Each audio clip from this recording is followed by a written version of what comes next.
let me tell you something. What do you think they were doing it for? Because they were trying to save us from wanted.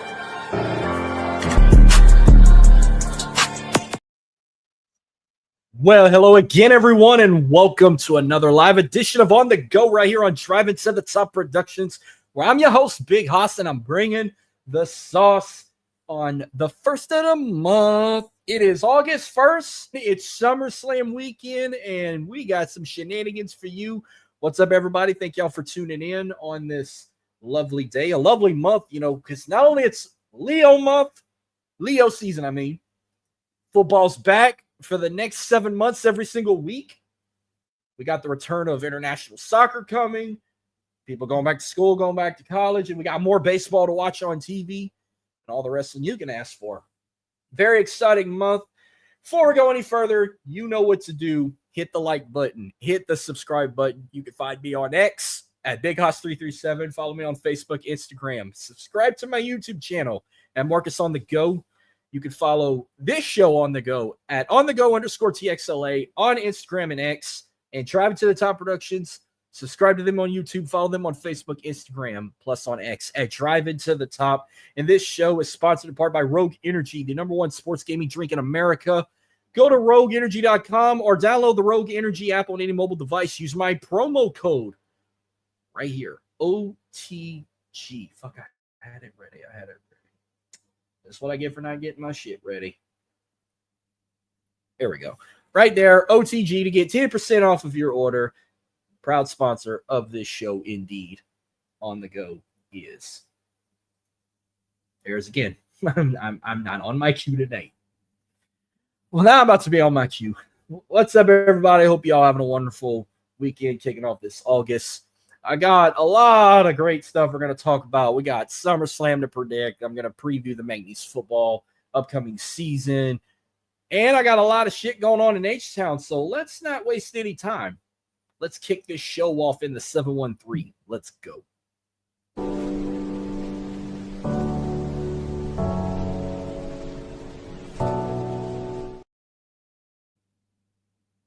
We kicking it off right here in H-Town.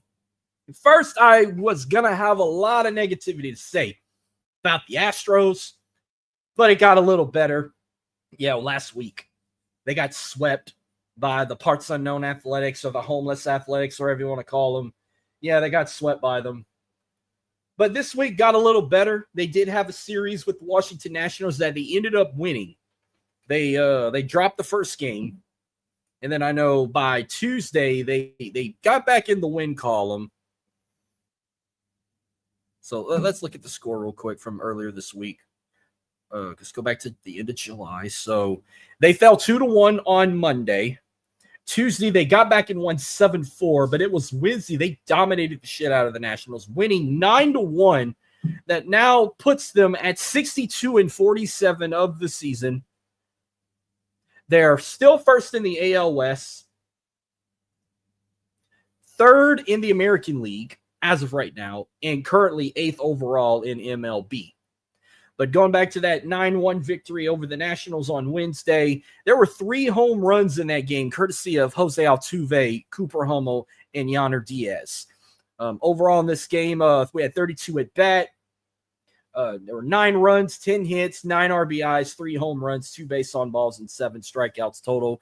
Where the pitching crew in 9 innings, we had 5 hits, 1 run, 1 error, 4 base on balls, 9 strikeouts, 164 pitches, and 102 strikes in this one. Ryan Gusto on the mound in this game, and possibly the last time as an Astro. In this game, he had 6 innings. He had 4 hits, 1 run, 1 error, 1 base on ball, with 5 strikeouts, 102 total pitches thrown with 70 strikes. His ERA was 4.92. And this weekend, they're heading out to Beantown. They finally got an off day on the 31st. As of right now, this team is in Boston, taking on the Red Sox, which, breaking news, they just lost that game 2-1. I know Hunter Brown was on the mound today. Who was on the mound for the Red Sox? I'm going to have to look at that, because at first they didn't even have an announcement. They were undecided who was going to be in the pitching crew, who was going to start for the Red Sox. But it looked like Cooper Criswell started today for the Astros against the Astros. Well, Astros took this loss 2-1. Let's see some highlights in this game now that I'm just seeing this. Hunter Brown in 7 innings, 4 hits, 1 run, 1 error, 1 base on ball, 6 strikeouts, 97 total pitches with 65 strikes. ERA was 2.47. Abreu pitched 1 inning. Josh Hader pitched an inning, but it closed out with Salza pitching. Actually, no, it didn't close out with Salza. It closed out with Josh Hader. But a total in 6 hits, 2 runs, 1 error, 2 base on balls, 7 strikeouts, with a total of 139 pitches and 93 strikes from the pitching crew in this game. Wow, the team at bat, we had 35 at bat, 1 run, 7 hits, 1 RBI, 1 home run, 2 base on balls, and 6 total strikeouts. We had 1 home run courtesy of Jose Altuve, so he's still kicking ass. But let's see if they can pick back up and see if they can win this series this weekend. I know tomorrow's game, we got Colton Gordon taking on Walker Buehler. And then Sunday, August 3rd, we wrap it up with Framber Valdez taking on Lucas Giolito. If I said his name. Well, now this will put Hunter Brown at 9-6 as a starter, where going into this game, his average is 2.54 with 124 total innings and 86 hits and 149 strikeouts before this game started. Colton Gordon tomorrow, like I said, will be starting. This will be his 8th start, where he's 4-3 as a starter. His average is his ERA is 4.74, 62 total innings, 78 total hits, and 54 strikeouts this season. And Framber Valdez making his 16th start this season, where he is 11-4 as a starter. ERA is at 205 hits and 141 strikeouts. And people moving around. And by the way, this is another edition of Astros Talk. Like I said, I am not on cue today. I've been preparing for this, and I'm just off the gun here. Where do I want to start with this? When it comes to the trades and everything going on, we got a big one right here. Matter of fact, we got a big return coming to the Astros. Let me start off by saying, welcome back, Carlos Correa, the former World Series champion of the first team in 2017, the shortstop who left the Astros in 2022 to go play for the Twins, played 3.5 seasons with him before we got on the phone and said we would like Carlos Correa to come back to H-Town. And we are glad to be back because we loved him at shortstop. Let's go back to his record as an Astro for the 2017 season. In that historic season, winning their first World Series, he played 109 total games, 422 times at bat, 82 total runs, 133 total hits, 24 home runs, 84 RBIs, 92 strikeouts, with an average of .315 in 2017. Now, the first half of the season while with the Twins, he had 93 games played, 337 at bat, 40 runs, 90 hits, 7 home runs, 31 RBIs, hit 68 strikeouts with his ERA or an average at 2.67, not his ERA. His batting average is 2.67. So welcome back, Carlos. We missed you. I know he's gotten so much love since he came back. And it just gets even better because we also picked up 2 more guys to come play with us.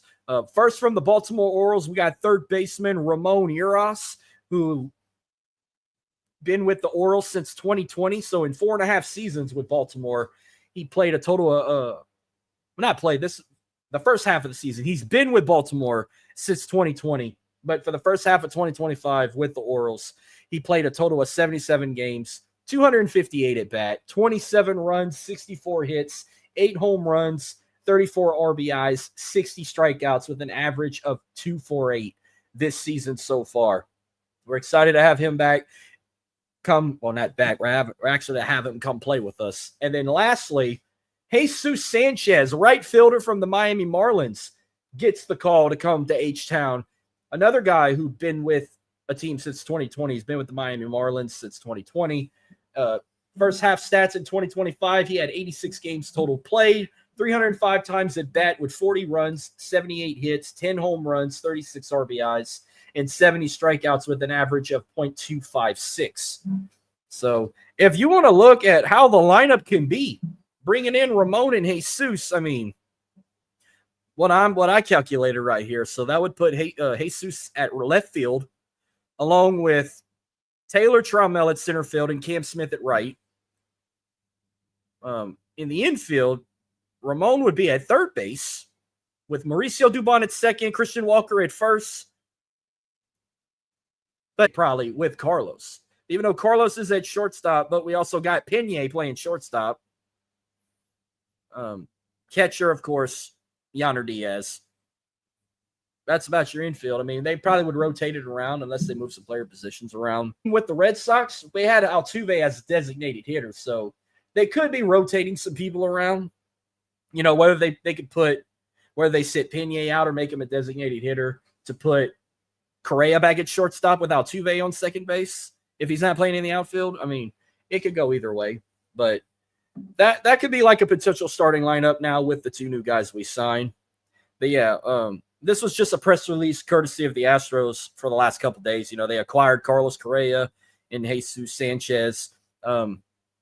It was for Carlos Correa, it was a cash consideration from the Minnesota Twins in exchange for minor league left-hand pitcher Matt Mikulski. So that was the trade there. Sanchez was acquired in exchange for right-hand pitcher Ryan Gusto, plus minor league infielder Chase Jaworski and minor league outfielder Esmael Valnicia.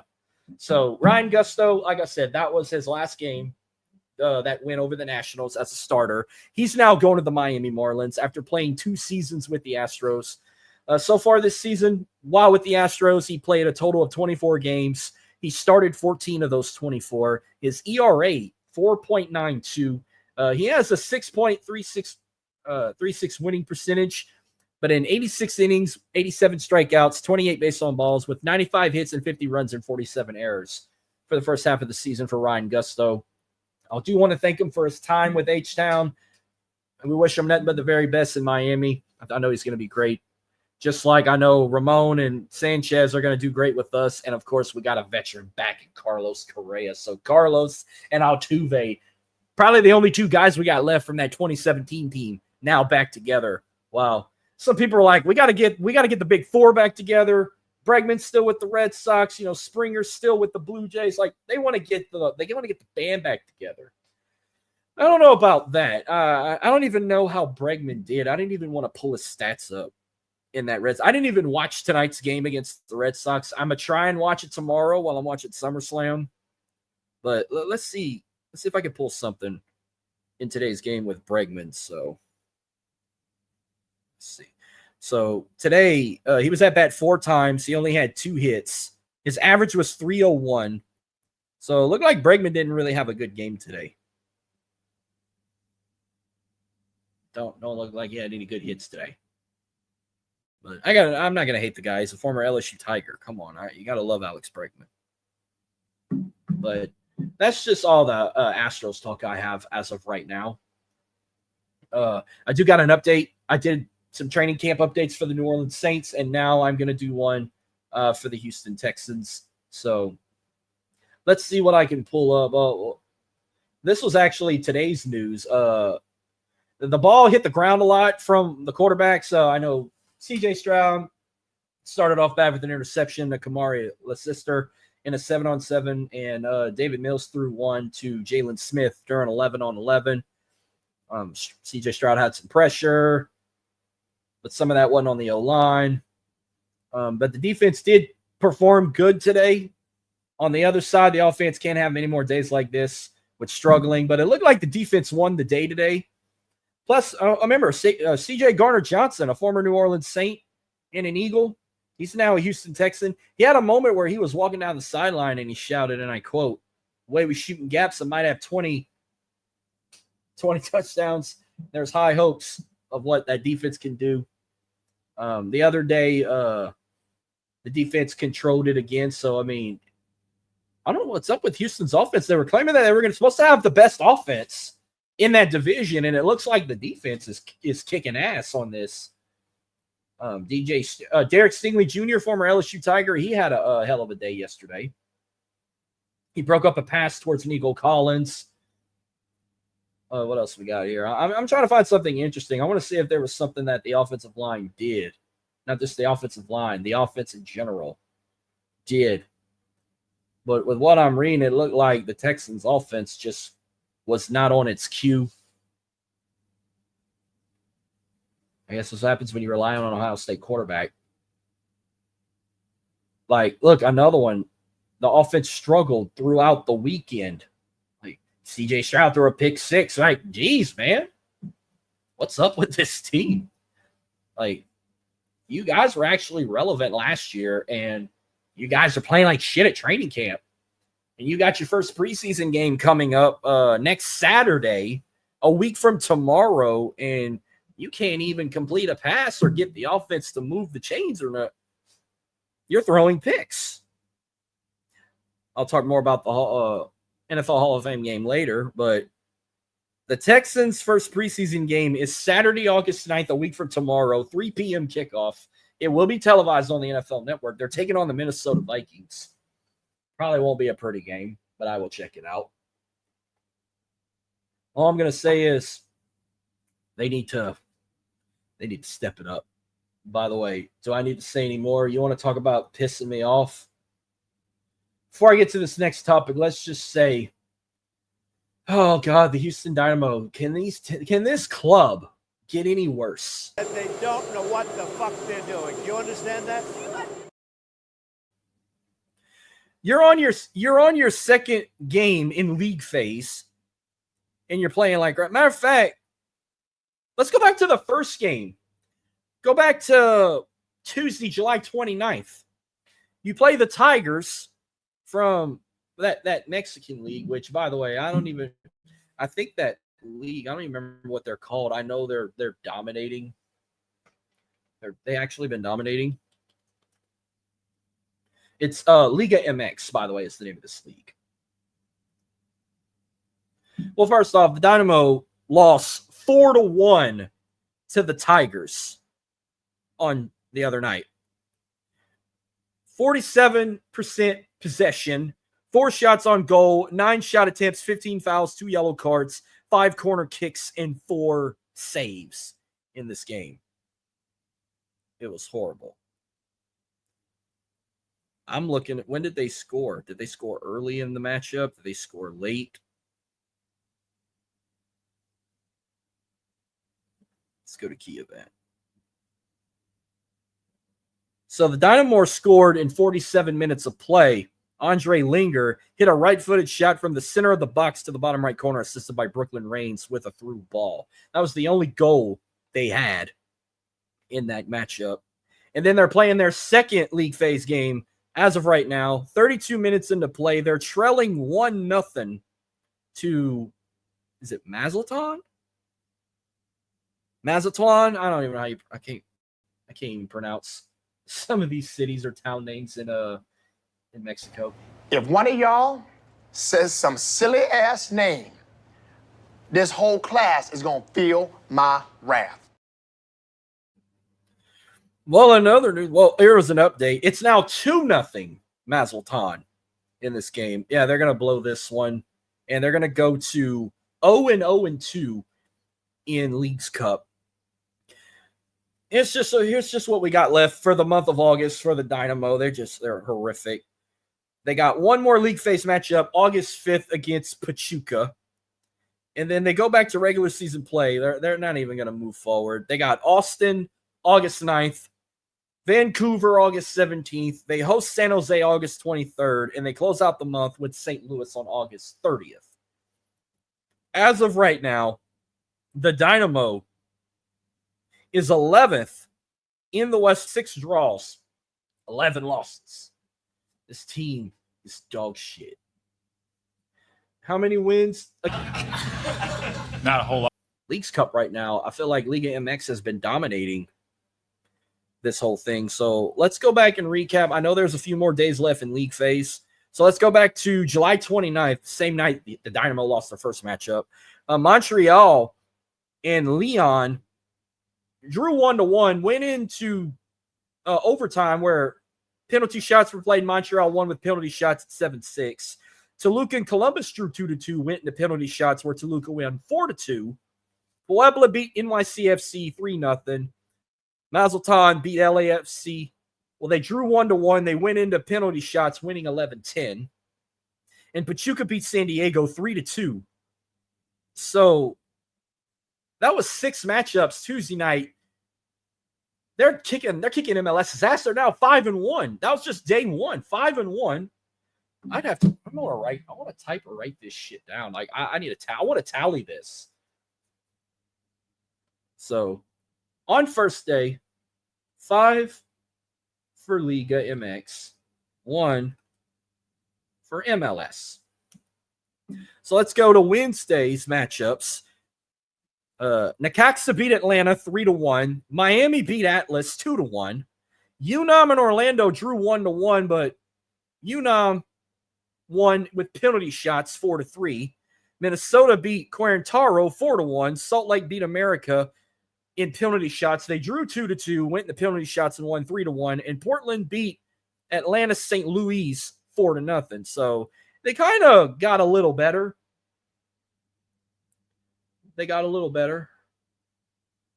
So on day 2, they kind of put up a fight. So let's see. 1, 2. Is that only 2 wins? So day 2, only 2 wins for Liga MX.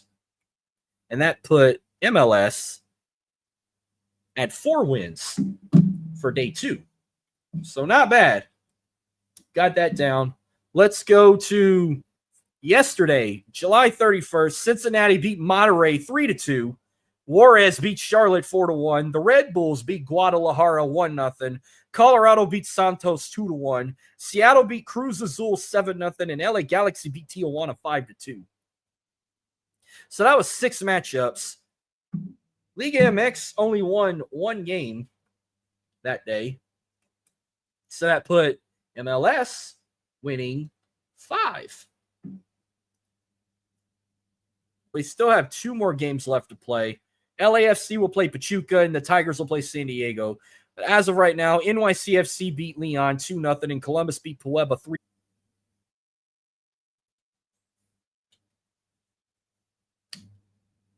I'm just tallying some numbers up. So as of right now, MLS leads this tournament 11-8 against Liga MX. As of right now.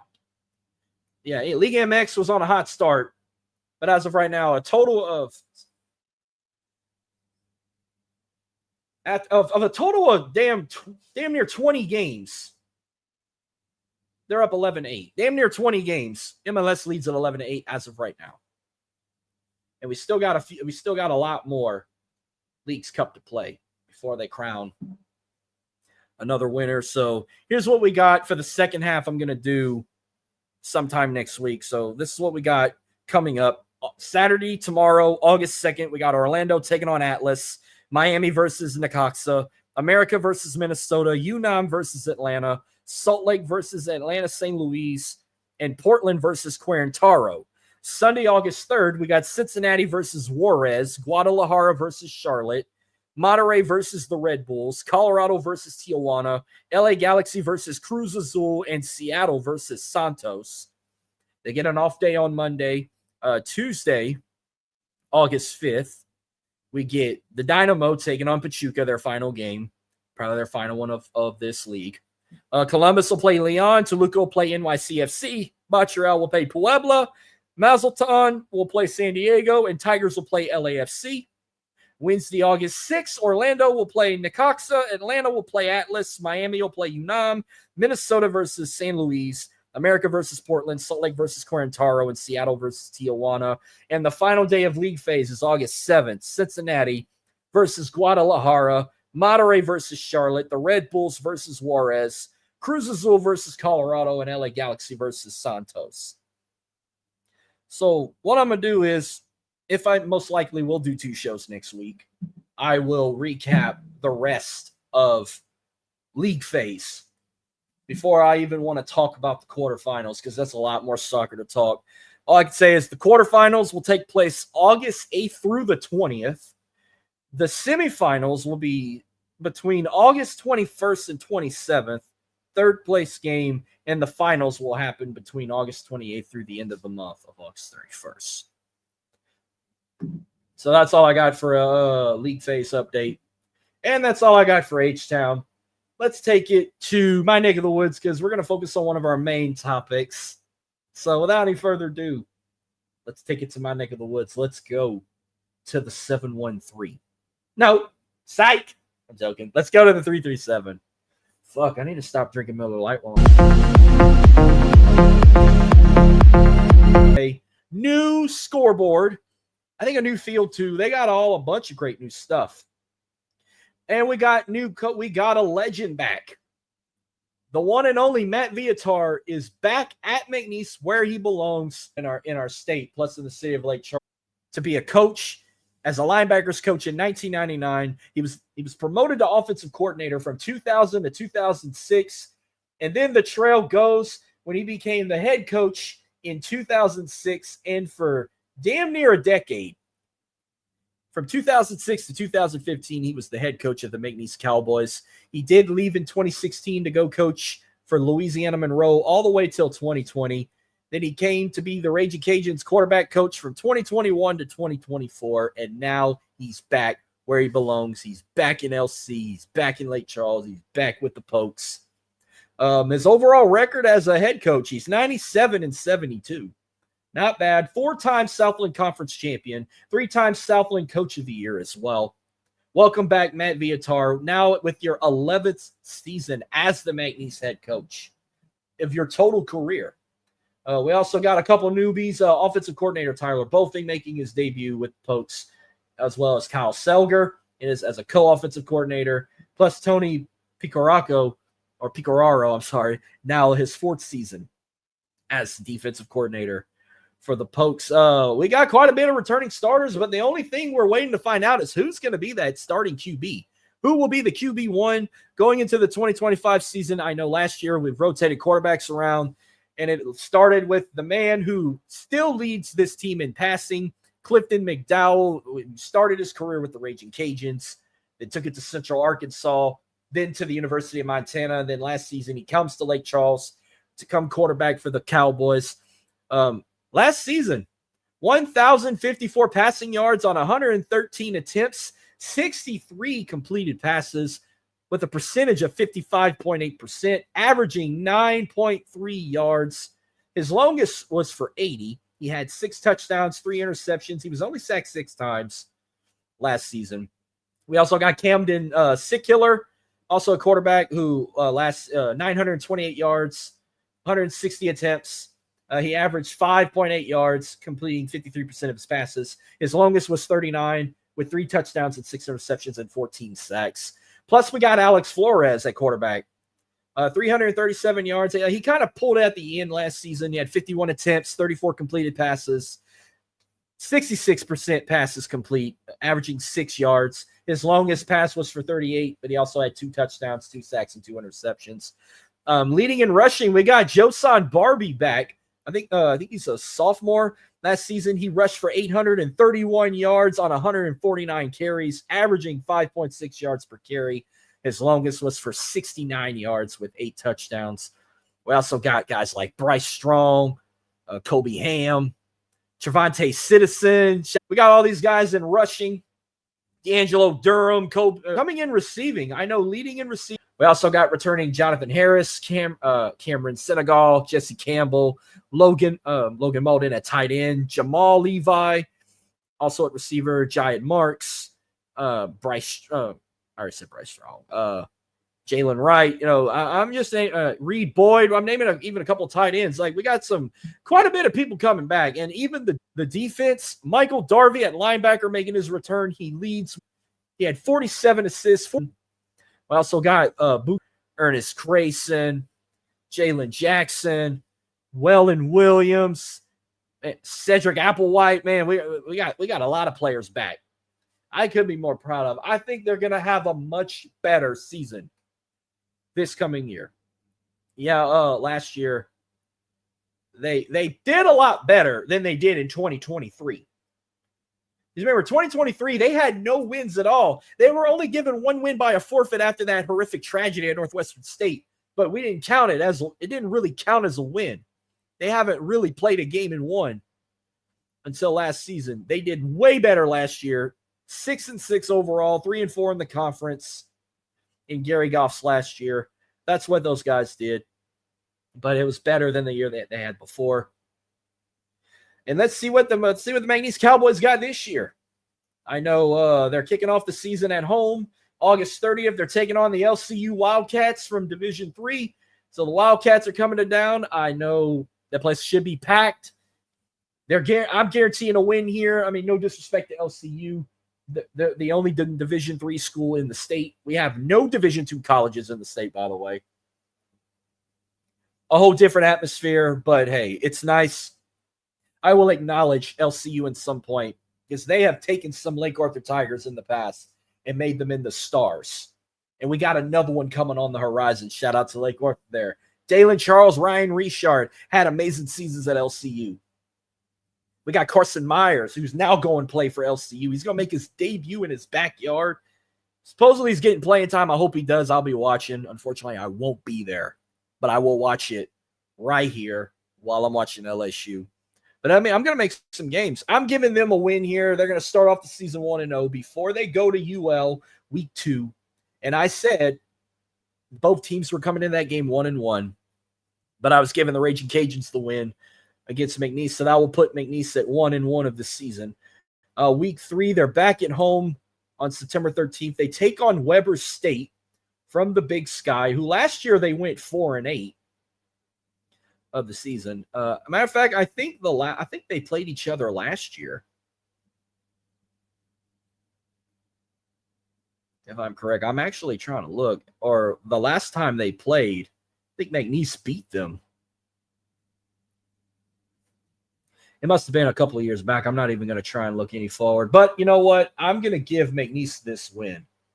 So I'm going to give McNeese the win at home against Weber State. That would put them 2-0 at home. So I'll give them the win there. Week 4, another big tough challenge. They go all the way to Logan, Utah. They're going to take on the Aggies of Utah State from the Mountain West Conference.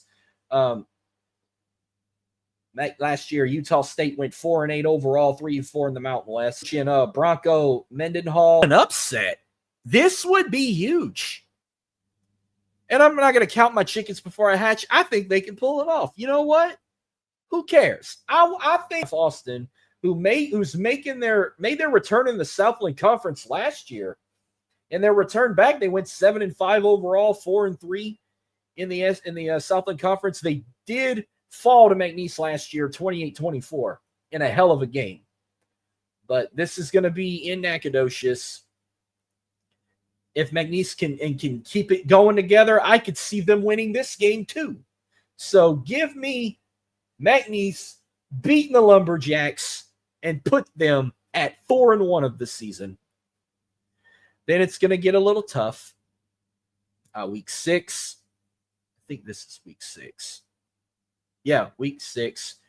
They're back at home to take on Southeastern Louisiana, the Lions from Hammond.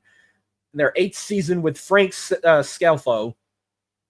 Last season, they went 7-5 overall, but they had a good conference record. They went 6-1. They usually play them tough. I don't consider this a rivalry. But they didn't play last year. They played in 2023, where they beat McNeese 38-24. It was a hell of a game. Crazy finish. Why do I feel like this will probably be a loss here? I guess just because it's Southeastern. They've actually have grown a lot and played a lot better recently.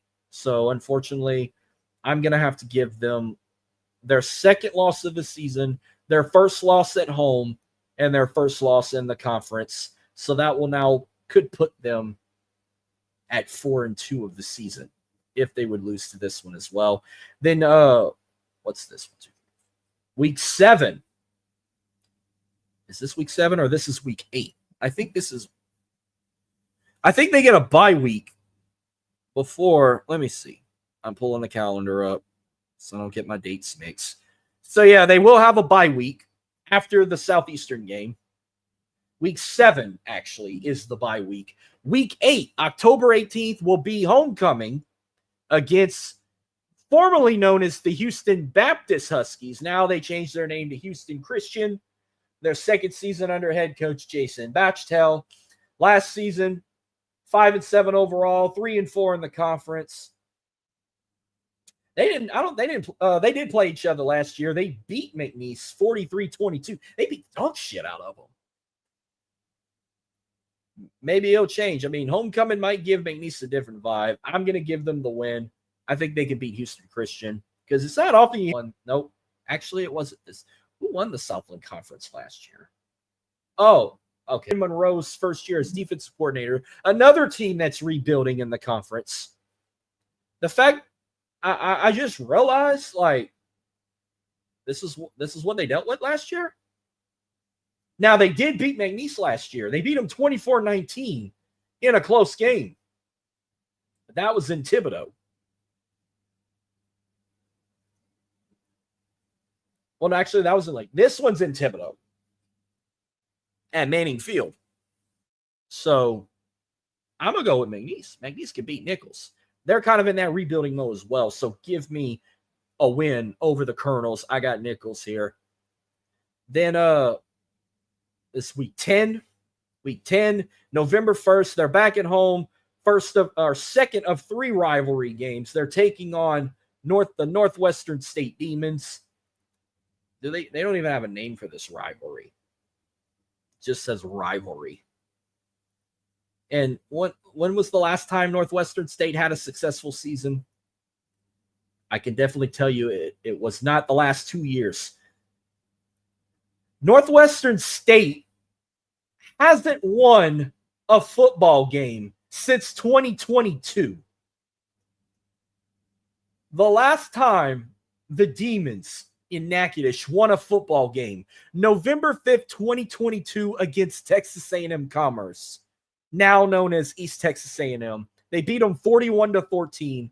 The same night, LSU beat Alabama, Brian Kelly's first year, and the same night, the Astros won the World Series against the Phillies. 2023, 0-6. Their season was cut short after that horrific tragedy. 0-2 in the Southland Conference. Last season, 0-12. Winless season, 0-7 overall in the conference. I don't even want to pull their schedule, but I know that was a bad time after the passing of Ronnie Caldwell. That just changed that whole season around. So this got to be an easy win for McNeese. McNeese wins this one big time. I don't know. I don't know if I want to give a score out. I know it'd probably be a blowout, but they're going to definitely beat Northwestern State. I ain't worried about them. November 8th, they go to Commerce, Texas to take on the Lions of now East Texas A&M University, who last season, not their best season. They went 3-9 overall, 2-4 in the Southland Conference. They lost last year to McNeese. McNeese beat the shit out of them 31-3. I think they could continue that. Hey, McNeese could have a dominant season this year. I'm giving them a win here. And you know what? I'm going to give them another win at this next game because the next game, not only is their senior night, it's another team it's a team that having their very first season for football, the UT Rio Grande Valley Vaqueros. University of Texas at Rio Grande Valley, joining Brian Gamble, their first ever defensive coordinator. I'm actually going to pull their schedule up. Actually, I see them maybe winning a couple of games here. They might pull up their schedule. They got Sol Ross, which is this they got to play Langston, including McNeese. McNeese gets the Battle of the Border. They go to Beaumont. The season they beat McNeese last year in a heartbreaker for us, 26-24. We got to bounce back. We got to win this game. It's going to be tough that it's in Beaumont, but you know what? I'm giving them that win. So, with that being said, I only have McNeese losing 3 games. I have them losing to the Raging Cajuns, Southeastern. No, 2 low. I only have them losing 2 games. So I have them going 10-2. I'm out of my damn mind here. But, hey, it's worth a shot. If they can believe in themselves, I think they can do it. Go Pokes. I think they can go 10-2. I need shout out Crying Eagle. I think they can pull it off. I'll be crazy to think they will go 10-2. Hey, anything can happen. But I'm going to close out with this football preview with my usual uniform and helmet reviews. What? You went over my helmet? So, remember last year, we got a new look. We brought these babies out, debuting last year, the white helmets, along going with our signature gold helmets. So we only got 2 helmets, which means they also debuted some white pants. So we're only going to have 5 combos. You got your traditional look, gold helmet, blue jerseys, gold pants. Your traditional road look, gold helmet, white jerseys, gold pants. Hell, even with white pants now, we've seen this happen last season. Gold helmet, white jerseys, white pants, which is not pretty bad. But now that we got them white pants and them white helmets, we've had this unique combo, including white helmets, blue jerseys, white pants, which actually looks pretty good. It blends so good.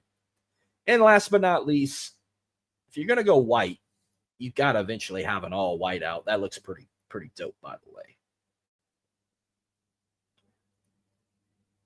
Well, that's going to wrap up the McNeese talk on this show. Matter of fact, I don't have to go to any more locations. I don't have to go to the 504. I don't have to go to the 225. But I'll give you one more glance at this before we go. Here's what the stadium looks like again after the updates. It's now Navarre Stadium. Brand new press box. Looks fantastic. Brand new lights. Brand new scoreboard. Damn near brand new everything within the last. See how this season could go. Well, I got one more thing for her. It's a 2-night pay-per-view just to show the year. Why not make it But there's a little twist on this. Golfs again in 2. Now, Cardi B is still hosting SummerSlam. I mean, no. We do not need that shit at SummerSlam. It's already enough taking Jelly Roll in a match. But to the guys who decided to put Cardi B hosting SummerSlam. Off is the direction you can fuck. Yeah. Please, God, let this be a good show. Because looking at this match card, it's going to be a hell of a night. And please put about 80,000. If you're not going to fill it up with 80,000, then why even have it in MetLife Stadium? You could have went to Yankee Stadium. You could have went to Citi Field. You could have went smaller. You could have went to MSG. You could have went to Barclays Center. They better sell this place out. That's all I'm going to say. But let's not waste any time. Let's go ahead and make some predictions because we got a stacked night for you. 12 total matches, so that means 6 matches night 1, 6 matches night 2. So we'll start it off with SummerSlam Saturday. We got, for the WWE Women's Championship, Tiffany Stratton versus Jade Cargill. Jade Cargill earned this shot winning Queen of the Ring. Tiffany Stratton has been a dominant champion since the start of 2025. This was kind of a hard decision. I love Tiffany Stratton, but now that kind of Naomi's out of the picture and we thought Naomi was going to try and cash in on Jade, make it a triple threat, or even if Jade were to win it. Now we thought wrong. Naomi cashed in on Sky Evolution. I think this might be Jade Cargill's time. So you know what? I'm taking Jade Cargill to win the WWE Women's Championship against Tiffany Stratton tomorrow night. Then we got this tag team match, which we got Randy Orton and Jelly Roll. Yeah, the musician Jelly Roll versus Drew McIntyre and Logan Paul. Now, I am not big with celebrity matches, celebrities getting involved in wrestling matches anymore. I would be hyped if, if he was in if it was just one-on-one with Orton and McIntyre or Orton and Logan Paul and Jelly Roll being his corner. I'm not very big on these celebrities being in matches, especially when they have no wrestling experience. But hey, there were some non-wrestlers who pulled it off over the years, like Mr. T, Marina Menounos, Lawrence Taylor, Bad Bunny, Johnny Knoxville. That's 5 celebrities I named right there that pulled it off. Being a non-wrestler. Ronda Rousey didn't count because she was under contract. Logan Paul don't count because he was under contract. But that was my top 5 celebrities that had wrestling matches that did pretty good. Plus, Drew's back in the States. We thought he wasn't going to be able to compete. Miz wanted to substitute for him. Good thing Drew McIntyre's back. This match would have sucked without him. So I'm going to go with Randy Orton and Jelly Roll to win this tag match. Jelly Roll has been a part of wrestling for last year. He was at SummerSlam last year. Remember, he performed the theme song, Dead End Road, and Fire. I think it was called Fire. He had 2 songs for SummerSlam. He even choke slammed Grayson Waller. So he got a hell of a choke slam. Who knows? I mean, I just want to see if he can run the ropes. I don't think he's going to jump off the top rope, to be honest with you. But I want to see if he can. I want to see him hit an RKO. I mean, he can do damn near everything in the music world. He can sing country. He can rap. He can sing rock. He's done it all. He sung country with Lainey Wilson. He sung rock songs with Ronnie Radford and Falling in Reverse. He rapped with Lil Wayne and Eminem. He can do it all. And I think he might be able to wrestle. So let's see if we can do it. Then we got the Judgment Days. Raquel Rodriguez and Roxanne Perez taking on Charlotte Flair and Alexa Bliss for the Women's Tag Team Championships. Another match that can go either way. But like I said, to make Liv jealous or make her more pissed when she come back, keep the gold on all of the Judgment Day. Roxanne and Raquel retain over Alexa and Charlotte. Yeah, they make a good team together, but I don't believe they would ever be tag champions together. I can't wait till they start feuding down the line. Moving on, we get another tag match. We get a big one. We get Roman Reigns and Jey Uso versus Braun Breaker and Bronson Reed. This is Roman's first match since WrestleMania. Plus the rumors of him leaving to go film Street Fighter. They got to win this tag match. That'd be stupid. You bring Roman back just to lose one match and then leave to go back to Hollywood. No, it's not going to work like that. So the OG bloodline, you want to call them that, they get that W. It would be good if Bronson Reed and Braun Breaker could get this win. That would be huge. But I'm going with main event Jey Uso and the OTC Roman Reigns to win this tag match. And then we get, Jesus Christ, Sami Zayn versus Karrion Kross. And if Kross wins, Sami Zayn has to say the words that Kross was right. But if Sami wins, Kross must say he was wrong about Sami Zayn. Let me just say, Sami Zayn. Off is a direction you can fuck. Fuck Sami Zayn. Karrion Kross, please win this match. Please make us happy. I cannot stand Sami Zayn. We need Kross to win. Kross needs a big PLE win. I don't think he ever has a PLE win. Last I checked. So this would be big for him to win. Plus the rumors of him re-signing with the company. I think he will re-sign. Because we want more Karrion Kross and Scarlett. And then for the main event of night one, we got Gunther versus CM Punk for the World Heavyweight Championship. A match that can go either way. But I feel like there's a lot of taste that can happen in this.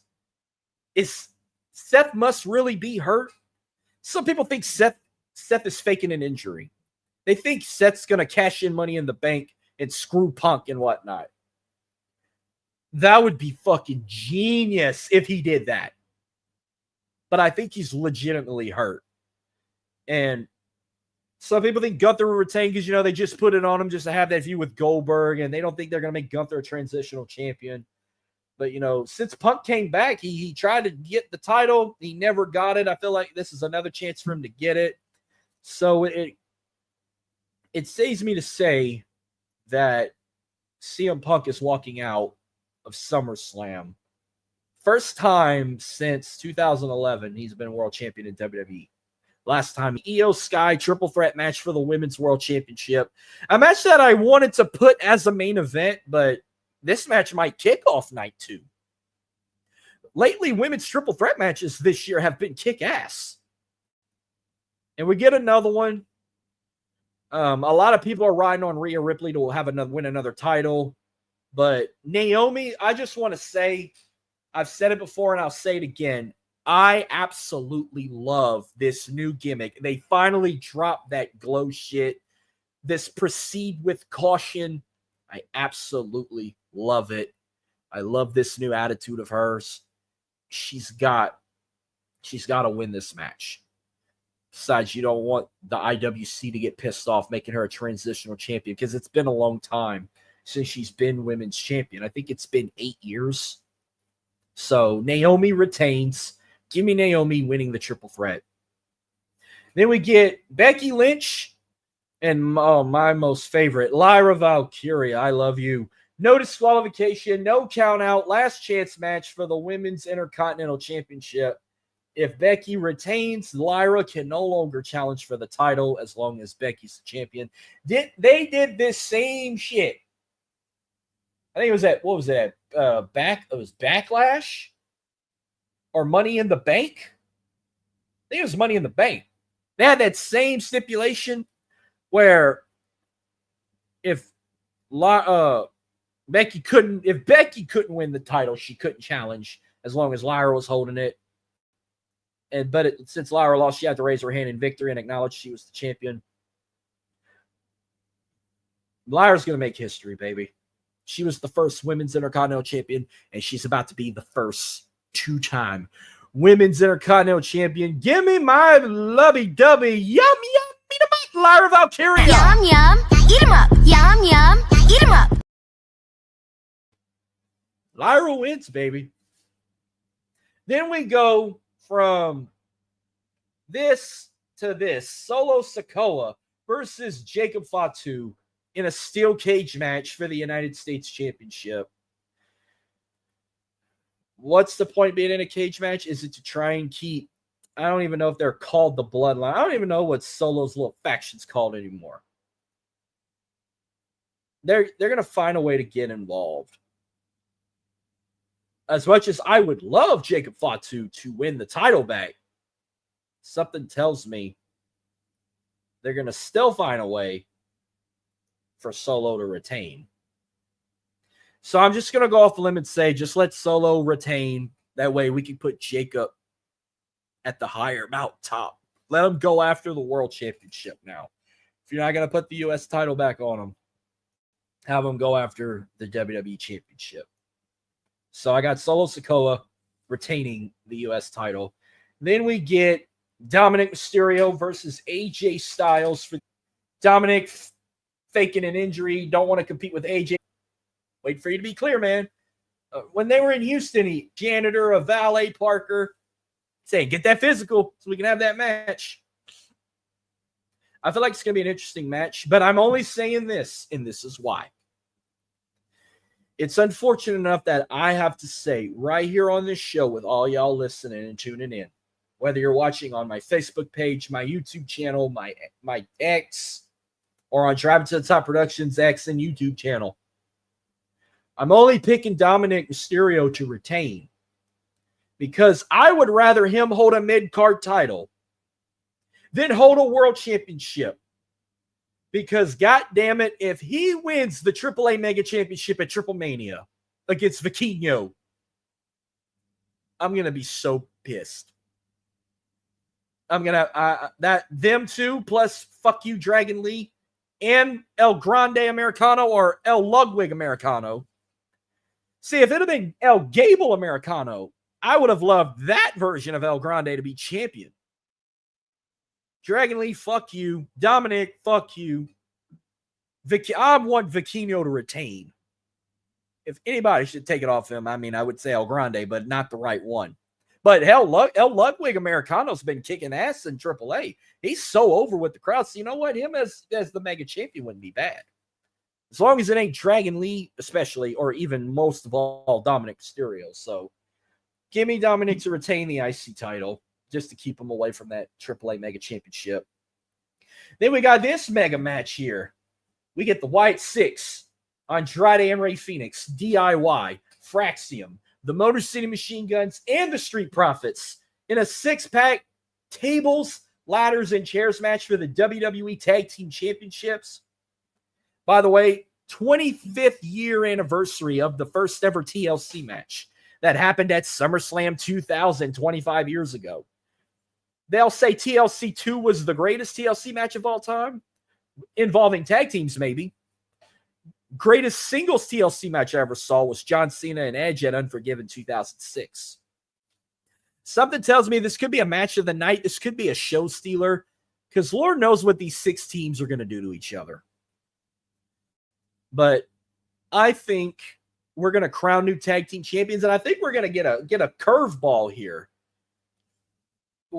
I'm stuck with 2 teams. I'm either stuck with Fraxium winning the tag titles, or I'm stuck with this unusual team of Andrade and Rey Fenix being the tag team champions. But, I'm going to go with Fraxium. I'm going with Axiom and Nathan Frazier to win the tag team titles. And then our main event, it's one last time. John Cena's final SummerSlam match and the rubber match from WrestleMania. John Cena, Cody Rhodes, street fight for the WWE Championship. It's Cena's last SummerSlam. Of course he's going to retain the WWE title. Cody's leaving to go film Street Fighter along with Roman Reigns. Of course Cena's going to retain the title. John Cena retains. And people are going to get pissed about it. But what we're waiting to find out, are we going to get the double crossover? Is Cena going to be the babyface and Cody turns heel? That's all I've been hearing for the last few weeks. So we'll see what happens this Sunday for that. But that's your SummerSlam predictions there. It's going to be a hell of a show. I can't wait. I know you guys are excited too. Thank y'all for tuning in. When I'm going to be popping on the air again, who knows? It's going to be sometime next week. But thank you again for tuning in. This show, again, is sponsored in part by Rogue Energy, the #1 sports gaming drink in America. Download the Rogue Energy app on any Apple or mobile device, or go to rogueenergy.com and use my code right there on cue, OTG, to get 10% off of your order. Proud sponsor of this show. Thank you, Rogue Energy and Company. And last but not least, again, Driving to the Top Productions. Be sure to subscribe to them on YouTube. Follow them on X, Driving to the Top. Follow them on Facebook, Instagram. Great content, great people. Check them out. They got all kind of great content with sports and whatnot. And, of course, you can watch that one as well. Well, that will do it. Thank y'all for tuning in. God bless y'all. Love, peace. I'm out. Y'all have a great weekend.